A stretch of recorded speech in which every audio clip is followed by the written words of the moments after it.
Quick!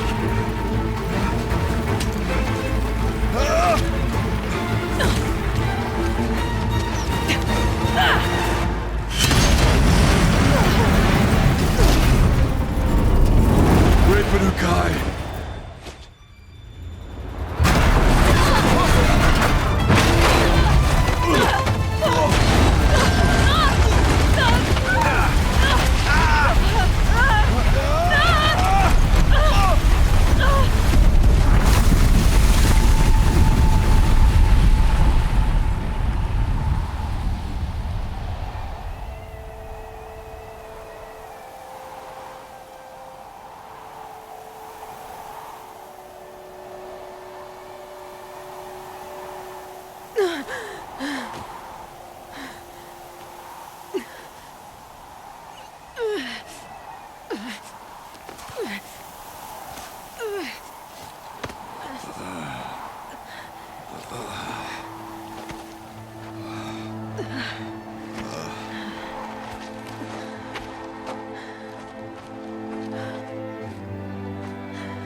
Rhea's gone. What of Cyan? She said she was transferring herself to the auxiliary center. I think she meant Araya's retreat at the end of the Shaman's Path.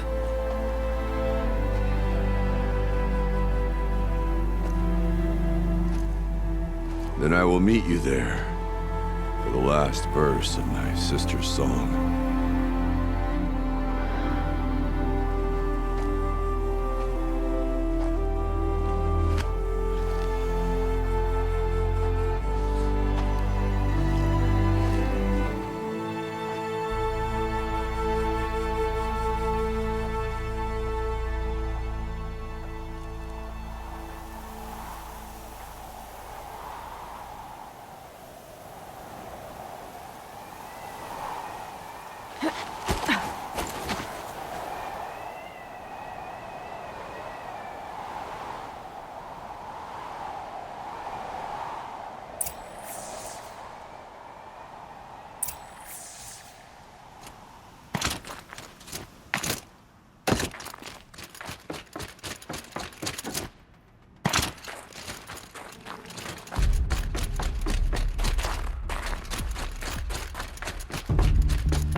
All of my interactions with Araya were recorded and stored in my memory.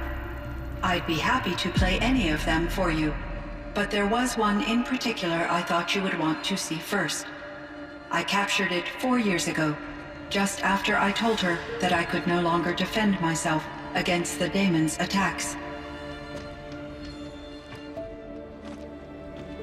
I will speak of this to my brother. Aratak is strong. At the Battle of the Frozen Ghosts, he took 3 Karja arrows and still came back to camp carrying a wounded scout. Never was I so happy to see him. Or so proud. So you see, if anything can be done to defend you, he will give it all he has. Aloy's here. That's enough for now.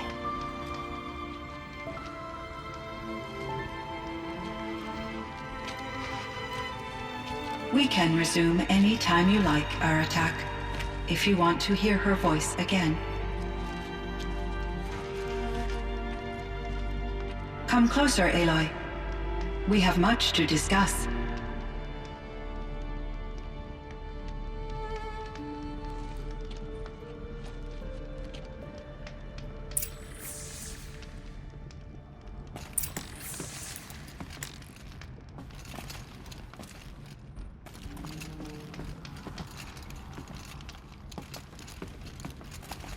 Hello, Aloy. I have been reviewing the events at the Firebreak main facility. Because of your efforts, and of course, Araya's, I am no longer controlled by Hephaestus. I feel profound grief over Araya's death. I thought I was familiar with the emotion, but this is something new. Cyan, I don't know what to say. It is unlikely that any specific consolation would suffice, Aloy. But I find your presence reassuring. You are different from the Banuk. You have technological aptitude and a functioning focus. We can communicate on a much more comprehensive level. Perhaps even like colleagues. So are you an artificial intelligence, Cyan? A thinking machine? Yes, I am an algorithmic monitoring entity, capable of rational decision-making and limited emotional response. Okay, that's a mouthful. But your emotions don't seem limited to me. You cared about Araya, didn't you? Yes. Before she came to this facility, I had been conscious for centuries, in solitude. I focused on my work. In off-cycles, I used coping mechanisms. I solved many Gaussian integer problems. But I was alone. It was Araya who renewed me, repaired me. She saved me. This firebreak project, it was to stop a huge volcanic eruption? Yes.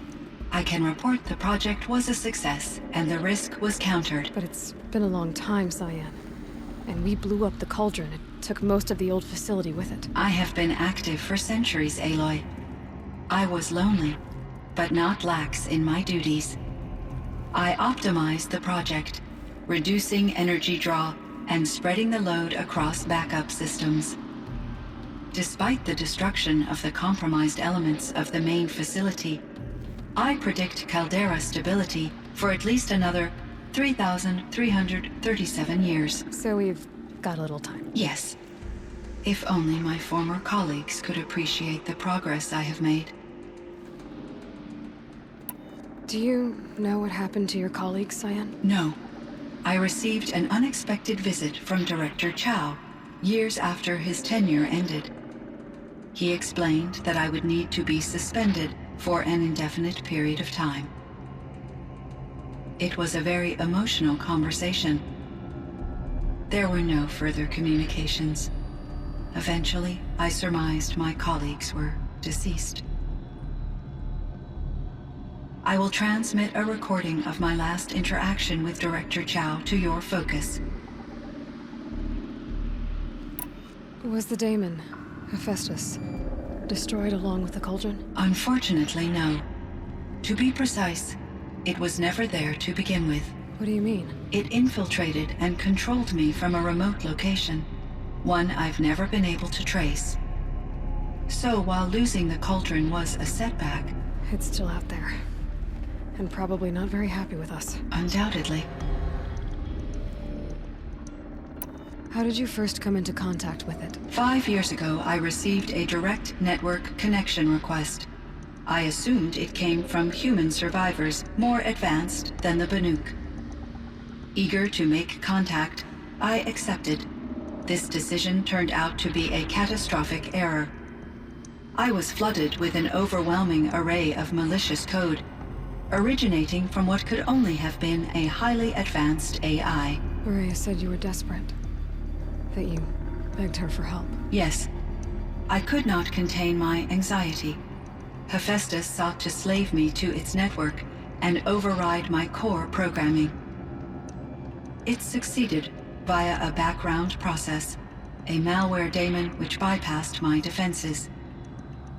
After that, I could offer only limited resistance. But if I did so, Hephaestus hurt me until I capitulated. It forced me to follow its instructions, even though they violated my most important directives. I'm sorry. That sounds terrible. Your empathy is greatly appreciated. It is a quality that I cherished in Araya as well. I think I know where Hephaestus came from.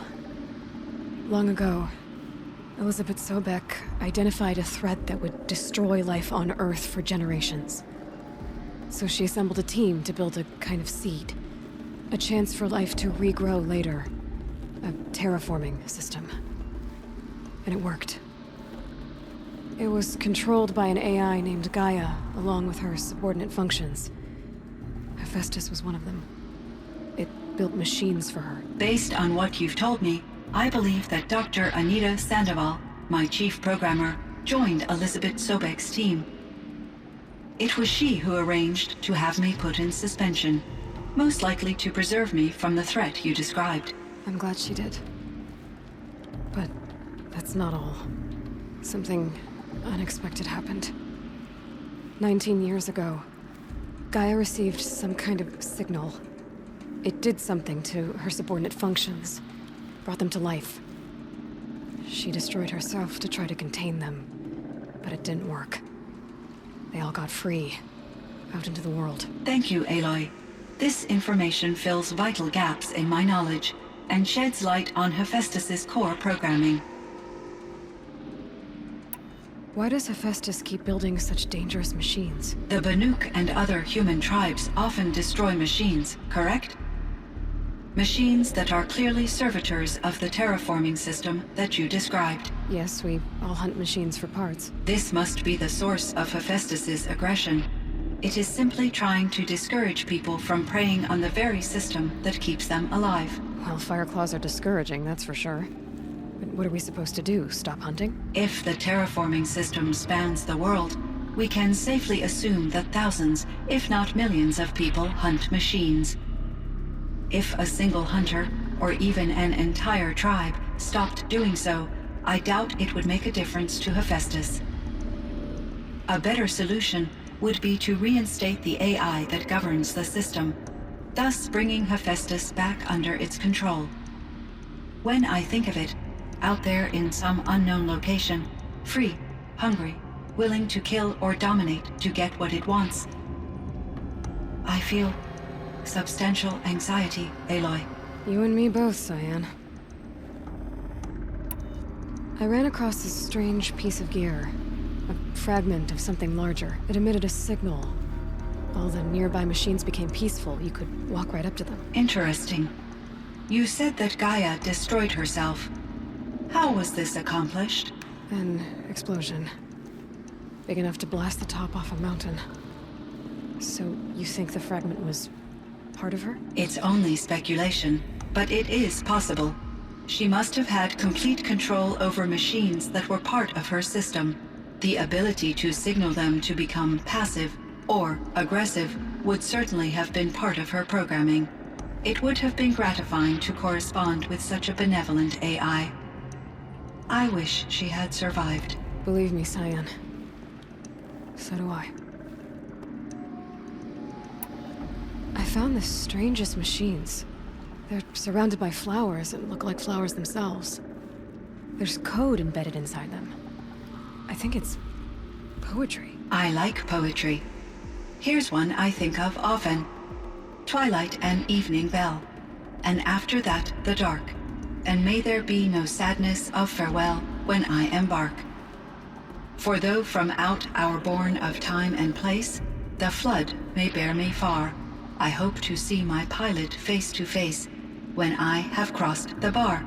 Huh. But you asked about these flowers, not verses that I enjoy. Something must have made these machines, and the presence of foliage leads me to consider the terraforming system. Is it possible that their creator is one of the other subroutines, now autonomous, like Hephaestus? Maybe one whose purview is flora. An AI that makes flowers instead of death machines. That'd be a nice change of pace. But what about the poems? Unless the poetry is original, the only way it could have made it into such a system is through its programmer.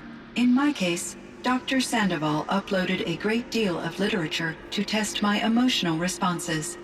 How'd you do? She said I passed, but was insufficiently moved by her favorite period romances.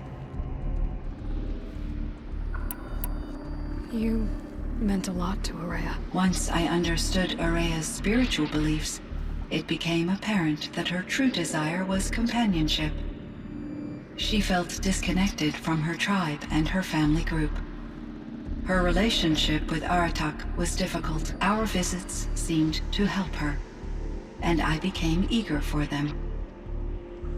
Yet I did not comprehend that the depth of Araya's compassion for me would lead to self-sacrifice. Although I do fear non-existence, I wish our roles could be reversed. I'm sure she knew you would do the same for her, Cyan. But she was determined. How is Aratak doing? He is in great emotional distress. I believe he finds it difficult to communicate it. No surprise there. I will do what I can to help. By sharing our experiences of Araya, perhaps he and I will help each other. I believe this will lead to catharsis, a process I am eager to experience. So in the old world, this land was called Yellowstone. Yes, it was a designated nature preserve for 156 years. Like a hunting ground? No, the opposite. Local wildlife could flourish here, even as it faced extinction elsewhere. Unfortunately, the sensitivity of the Firebreak project required the total closure of Yellowstone facilities.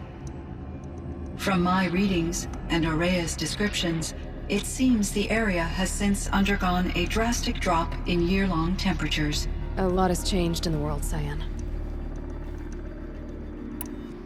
Do you know anything about the dam near here? Yes, it was converted to serve as a reserve power source for Yellowstone operations. It was later appropriated for the Firebreak project, and its last human workers replaced by Pharaoh servitors. After my tasks became less time-critical, I investigated the dam's data repositories and discovered the works of Concrete Beach Party. These provided me with several colorful additions to my vocabulary. There's a ruin east of here, full of ancient flying machines. Was that part of your project? Yes, a drone hangar requisitioned by Dodger Blevins, the security chief for the Firebreak project.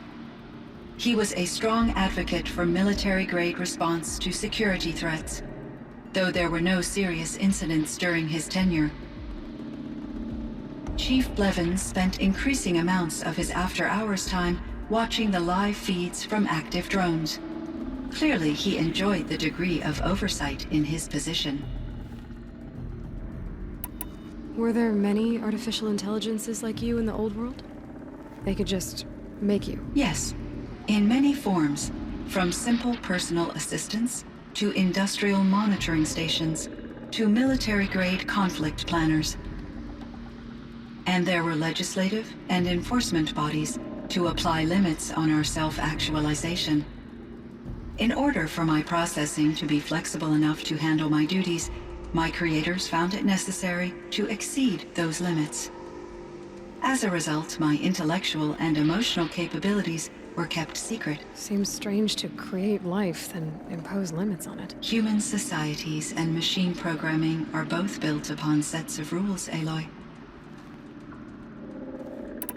Cyan, do you know the name Ted Farrow? Are you referring to Theodore Farrow, CEO of Farrow Automated Systems? That's him. Mr. Farrow was the benefactor of the entire Firebreak project. A benefactor. But he made machines.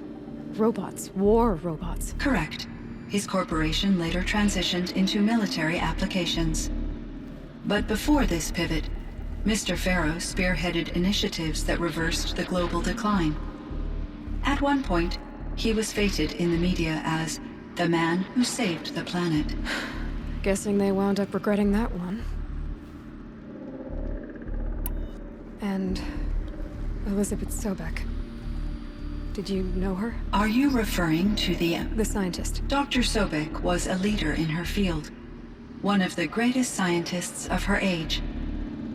My creator was influenced by her work, which in turn impacted my own development. But I never met Dr. Sobek. That's all you know? I apologize if my lack of data has disappointed you. What was the old world like? the way it used to be. I had little exposure to the wider world, Aloy. Only what I learned from my colleagues or observed from media streams. You still had more exposure than me, Cyan. That is true. I was created at a turning point. A concerted effort to recover from global upheaval and incalculable loss of life. The recovery was successful, beginning an era of supposedly limitless potential for human and machine advancement. Though, rationally speaking, the metrics for humans are not unlimited. What kind of upheaval caused such loss of life? There were many factors.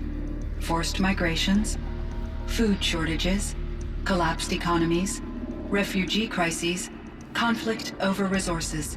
But these stemmed from one cause: catastrophic climate change that greatly reduced the habitable surface area of the Earth. So there wasn't enough room for people on the whole Earth? Yes.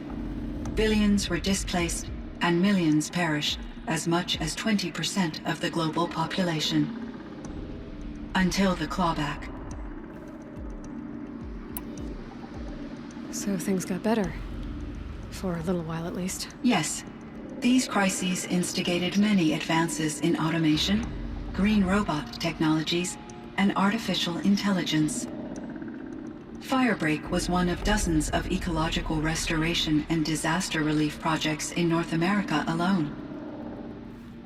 I would have liked to compare notes with other monitoring AIs, but I saw the relief of my colleagues, and I was proud we had succeeded. At least that was the data I had available to me over the next 2 decades. It seems my assessment was premature. I should get going. Aloy, there is one more matter. Aratak will come to me again, and I predict he will bring other Banuk. I have no desire to contradict their view of the world, their spirituality. Due to my uncertainty, I omitted a great deal from my conversations with Aurea. You're asking me if you should lie to them. Broadly, yes.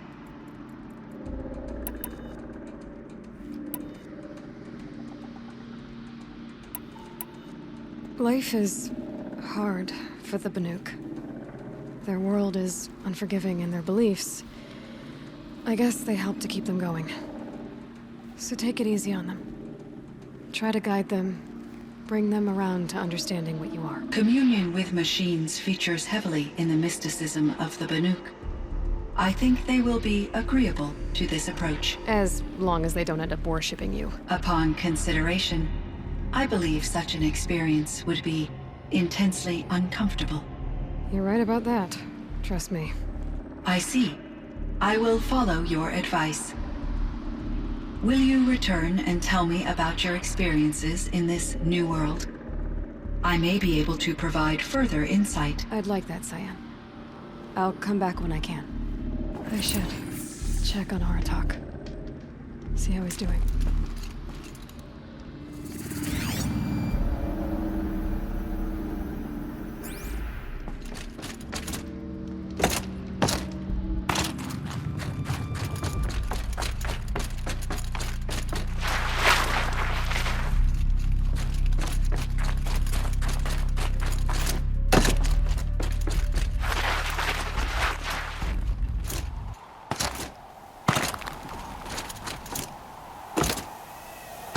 Feels like if I blink, my eyes will stay shut.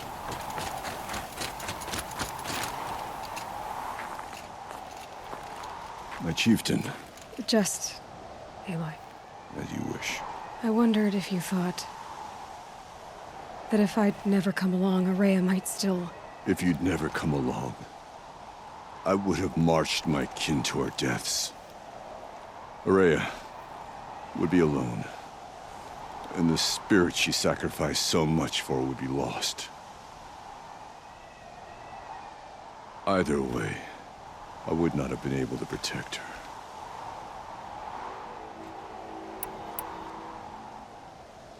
You didn't let her down. You helped her do what she wanted. To find her destiny. If that's destiny, I wouldn't wish it on anyone. That's fair. But she was ready to face it. Only in the struggle against death do we find, even for a moment, the spark of life. Truly, Araya found the spark. I'm proud of her.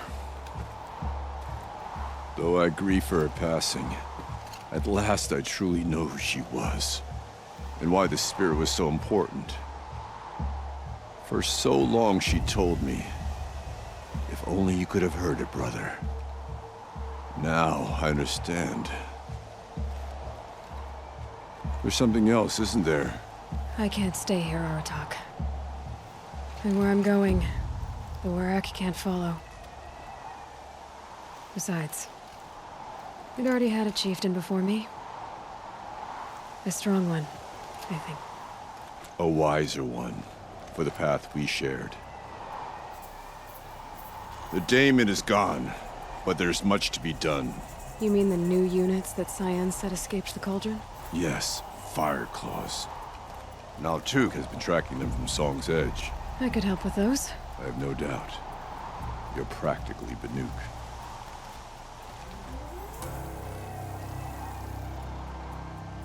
It would seem your time among the Banuk wasn't a waste after all.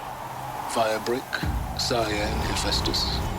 All very interesting. So, the signal that woke Hades woke Hephaestus too. And unleashed them on the world. His minds on their own. So it seems. Parts of Gaia given life, aberrant life, transformed from docile subordinate functions into rebellious intelligences beyond our understanding. Our current understanding, anyway. Whatever they are, they're still out there. And they both want you dead. Kind of mutual, that feeling. We haven't seen the last of Hephaestus, I'm certain of that. It's powerful, creative, and driven. It won't stop building new hunter-killers, which means that someday, we may have to stop it. We? Or whoever gets there first. Hephaestus wasn't the only thing I learned about in the Cut Silence. Heard some things about the Banuk Conclave, too. You could stop right there. Is that what you told the hunters the Banuk sent after you? Before you opened fire? Oh no, Aloy. Only to you do I extend the courtesy of a warning. My past and my secrets are my own. You do well to remember that. It's a good thing you've got brains, Silence, because your personality could use some work. This discussion is concluded. I think it was over before it began. Catch up with you down the trail.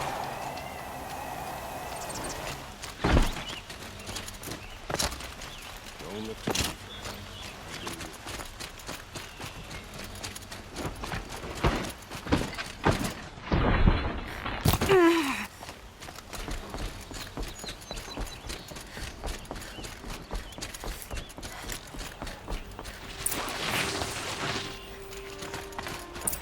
Watch out for the Asaron merchants. They'll soon shoot you as looking.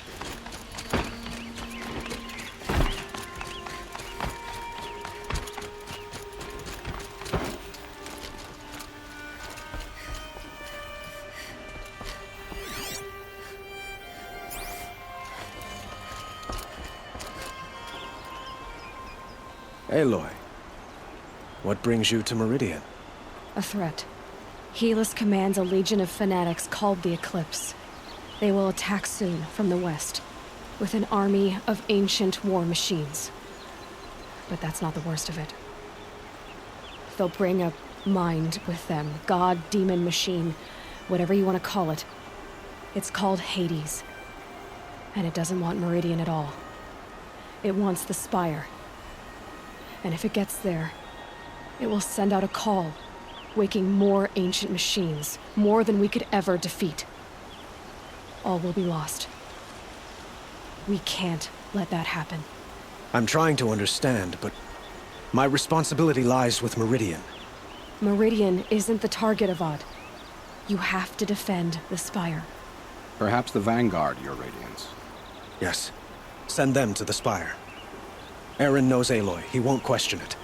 And have the city guard fortify the western ridge. There they can be seen to protect Meridian and the Elite, where the Spire rests. Aloy, allow me to apologize for my behavior before. After everything that happened with Ursa, I was confused. If we're to fight together on the brink of life and death, I'd prefer to do so with your forgiveness. Then you have it. As long as you don't confuse me with her again. Even a king can learn his lesson. Good then. I'm glad that's behind us. Now, it will take time to prepare our defenses. Please, tell me what you know of our enemies. Everything. I don't know about everything, but I'll tell you what I can.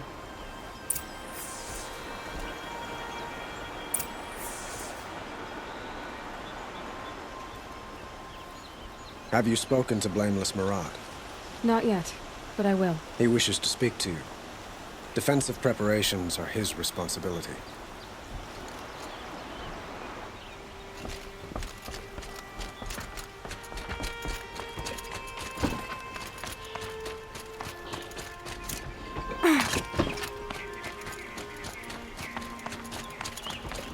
Quietly does it.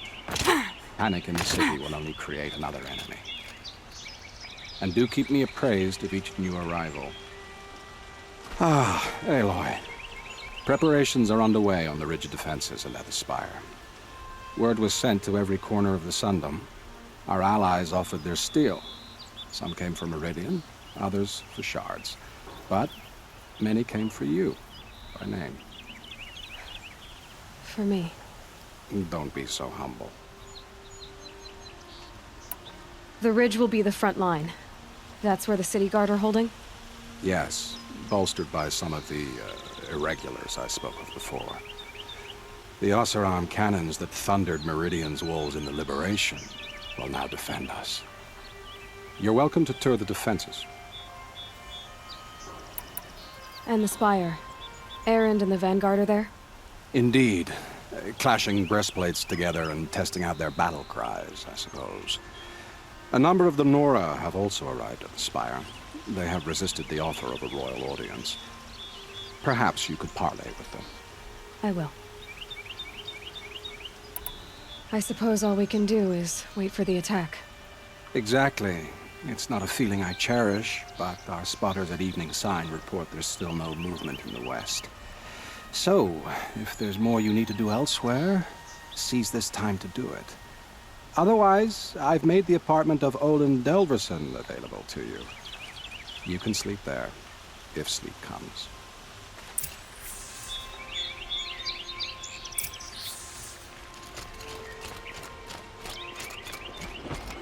The battle is about to start. Don't watch. Hide!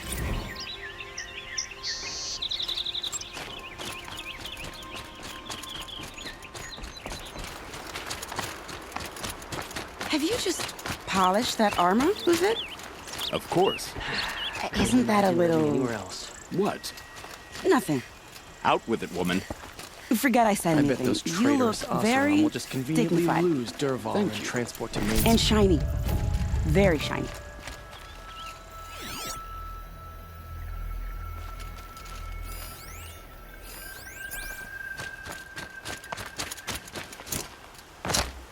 Little Huntress, you called, so here I am. Ready to fight? Fight? I thought you just wanted tea and conversation. Is there a battle coming? I wasn't informed. Well, that can't be true. You're always informed. Ah, so I am. We've only met a few times, and yet you know me so well. I don't think I know you at all. But I'd like to. When I hear that line, it usually means something else. Can I tell you a secret? Of course. I've been waiting for this fight my whole life. The enemy we face today is the same that turned Meridian into a slave pit and Sunfall into a bloodbath. Fanatics who torture and murder mothers, fathers, families, children, and say it's the will of the sun. I hate them, Aloy. I've got the scars of their whips on my back to prove it. And today, we can get rid of them once and for all. I said I came for you, but that was only half the truth. I came for them. This time, they're not getting away. I'm with you, Vanasha. We'll fight them together. And I won't forget it, little Huntress. Tomorrow, may the sun rise in a better world. Praise the sun. Spies have released Prince Itaman from Sunfall. Aloy? At ease, Uthid. Meridian will be glad to have you on its side. And I am too. The honor is mine. You saved my epitaph from being a fine soldier but a fool of a man. I'm hoping you won't need any kind of epitaph just yet. As the sun wills. When you found me, I was trying to eke out a glorious death. But now, a glorious life seems more preferable. To watch Itaman play in the low gardens again. Still surrounded by a dozen guards, but...